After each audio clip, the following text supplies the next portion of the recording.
Saya baru dapatkan kemarin, ada seorang muslim di Amerika. Dia tinggal di sebuah pemukiman di Amerika itu, yang di situ banyak geng-geng penjahat. Orang-orang yang berkulit hitam yang tiap hari memerkosa, membunuh orang, saling perang. Tapi dia nggak bisa apa-apa karena memang dia tinggal di wilayah situ bersama dengan orang tuanya. Tapi karena orang tuanya mendidiknya Islam, dia pakai jilbab. Setiap hari dia harus melewati gang-gang orang-orang ini.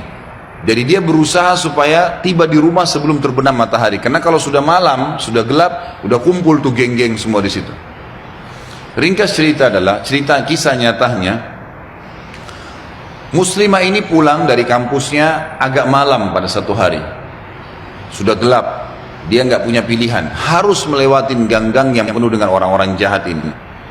Dia bilang, saya waktu mau lewatin gang itu menuju ke apartemen saya, rumah susun orang tua saya, ada satu perempuan di depan saya, kelihatannya bukan muslimah, tidak tutup aurat, lagi lewat juga di gang situ. Tiba-tiba saya lihat dengan mata saya dikeroyokin oleh laki-laki itu, dipegangin, ditarik dengan paksa, dimasukkan ke dalam sebuah tempat dan terdengar suara teriak-teriak, kemungkinan diperkosa. Dan mereka sudah punya tim. Jadi yang narik ke dalam itu beberapa orang, nanti diperkosa, yang lainnya berdiri di depan gang seakan-akan tidak terjadi apa-apa. Nanti mereka gantian memerkosa orang, hampir tiap hari pekerjaan begitu. Maka muslimah ini mengatakan, saya lihat depan mata saya itu, tapi saya nggak bisa berhenti. Saya mau kemana? Mau ke kampus sudah tutup, mau ke tempat teman-temannya jauh, rumahnya tinggal beberapa langkah, harus dilewatin.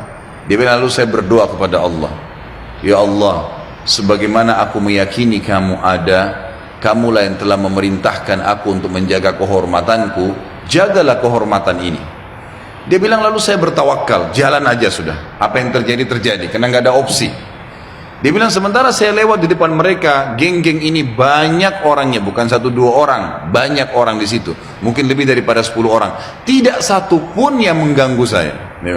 Nggak satu pun mengganggu saya. Dan waktu saya lewat, mereka pada buang muka. Orang-orang ini pada buang muka. Saya jalan sampai melewatin gang itu. Kebetulan rumah orang tua saya berhadapan dengan kantor polisi. Lalu saya datang kantor polisi itu, lalu saya berkata, tadi ada kejadian begini, ada perempuan diperkosa di sebelah sana. Polisi pun akhirnya menerima laporan tersebut, lalu memeriksa, kena dekat, betul terbukti ditangkap, masih ada perempuan tadi dan memang diperkosa. Akhirnya ditangkap semua di penjahat-penjahat nih. Sementara ditangkap, dia bilang, waktu masuk di kantor polisi, mereka tahu saya yang lapor, saya pakai jilbab ada di situ. Tapi mereka setiap lihat saya pasti buang muka. Kayak orang, bukan buang muka karena marah ya, kayak orang yang ketakutan melihat saya, dia bilang. Sampai masuk di penjara semua. Sudah terungkap masalah itu, dia bilang, saya penasaran. Saya bilang sama polisi setelah itu, bisa nggak saya sebelum pulang, saya mau temuin penjahat-penjahat itu. Kata polisi, silahkan. Datang ke sana, dikawal, dia datang, dia tanya, waktu dia bilang saya masuk ke penjara, semuanya pada tunduk, gak ada yang berani lihat saya. Saya jadi bingung, ada apa sebenarnya, gitu kan? Saya seorang wanita cuma pakai jilbab, ini penjahat-penjahat terkenal tiap hari perkosa orang, tiap hari bunuh orang, gak ada yang ditakutin, gitu kan? Maka saya bertanya, saya mau tanya, saya yang ngelaporin kalian, gitu kan? Maka semuanya, ada satu orang yang menjawab, mengatakan, kami tahu kalau kamu yang melaporin, gitu kan? Terus kata si perempuan ini, kalian tidak marah dengan saya? Karena ini nanti ke depannya siapa tahu mereka lepas dendam. Nggak ada yang nyaut, diam aja semuanya.